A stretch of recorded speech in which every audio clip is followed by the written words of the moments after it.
ये कहानी है सुमीत की, जो एक बेहद मेहनती और काबिल लड़का था। वो शहर के एक डिजाइन स्टूडियो में काम करता था, लेकिन उसकी सबसे बड़ी परेशानी उसका अपना मन था।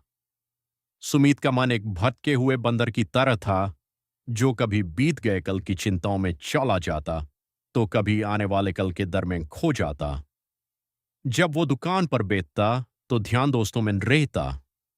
जब दोस्तों के साथ होता, तो काम की टेंशन रहती।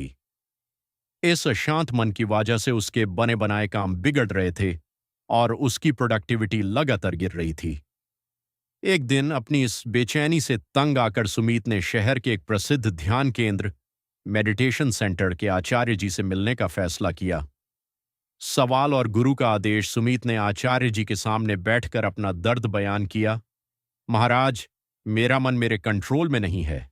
मैं चाहत हुए भी फोकस नहीं कर पाता। मुझे इस मन को वश में करने का कोई राज बताइए। आचार्य जी ने सुमीत को ध्यान से सुना और मुस्कुराकर बोले, बेटा, मन को जीतना कोई एक दिन का जादू नहीं है, बल्कि ये एक अभ्यास, प्रैक्टिस है।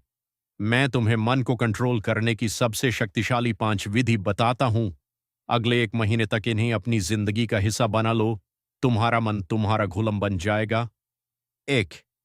प्राणासूत्रा, प्राणायाम और सांस पर ध्यान। आचार्य जी ने पहली विधि बताई। जब भी दिमाग में विचारों का तूफान उठे, तो सब कुछ छोड़कर 2 मिनट के लिए अपनी सांसों पर फोकस करो। गहरी सांस अंदर लो और धीरे धीरे बाहर छोड़ो। सांस और मन का गहरा रिश्ता है।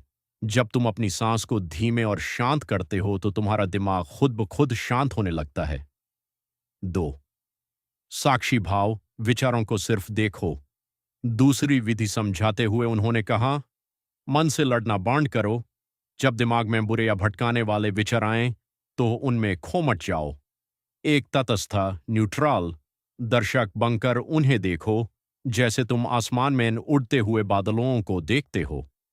जब तुम विचारों से लड़ना बैंड कर देते हो, तो वो खुद ही दम तोड़ देते हैं। 3. एक समय एक कार्य, सिंगल टास्किंग। तीसरी विधि थी फोकस बढ़ाने के लिए। आज के दौर में लोग मल्टीटास्किंग के चक्कर में मन को भटका देते हैं। अगर तुम दुकान के लिए कोई डिजाइन बना रहे हो, तो पूरी मेहनत को छोड़कर सिर्फ उसी डिजाइन में डूब जाओ। जब तुम एक समय पर एक ही काम पूरे जुनून से करते हो, तो मन को भटकने की जगह ही नहीं मिलती। 4. मौन का अभ्यास, डिजिटल फास्टिंग। चौथी विधि सबसे महत्वपूर्ण थी। रोजाना कम से कम 30 मिनट के लिए मौन धारण करो। इस दौरान न किसी से बात करो, न ही फोन, लैपटॉप या सोशल मीडिया का इस्तेमाल करो। यह डिजिटल शोर तुम्हारे मन को लगातार अशांत करता है।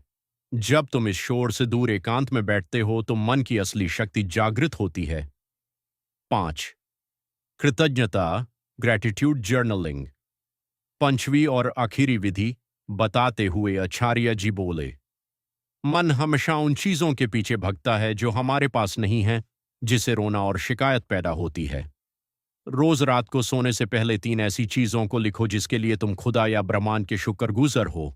ये तुम्हारी सोच को नकारात्मकता से हटाकर सकारात्मकता की तरफ मोड़ देगा। नया जन्म, सुमीत का बदलाव।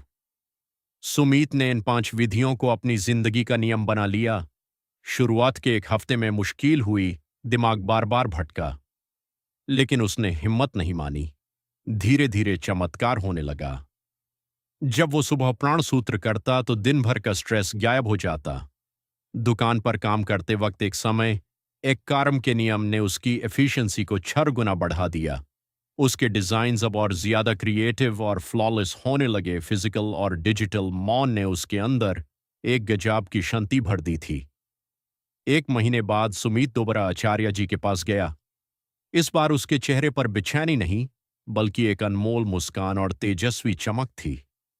उसने गुरु के चरण स्पर्श किए और कहा, महाराज, मैंने बाहर की भीड़ को जीतने से पहले अपने अंदर के शोर को जीत लिया है। इस कहानी से सीख, दोस्तन, हमारा मन एक बेहतरीन सेवक, सर्वेंट है, लेकिन एक बहुत ही खतरनाक मालिक, मास्टर है। अगर आपने इसे कंट्रोल नहीं किया, तो ये आपको कंट्रोल करने लगेगा। इन 5 शक्तिशाली विधियों को आज ही से अपनी जिंदगी में उतारिए। याद रखिए, जिसने मन को जीत लिया, उसने पूरी दुनिया को जीत लिया।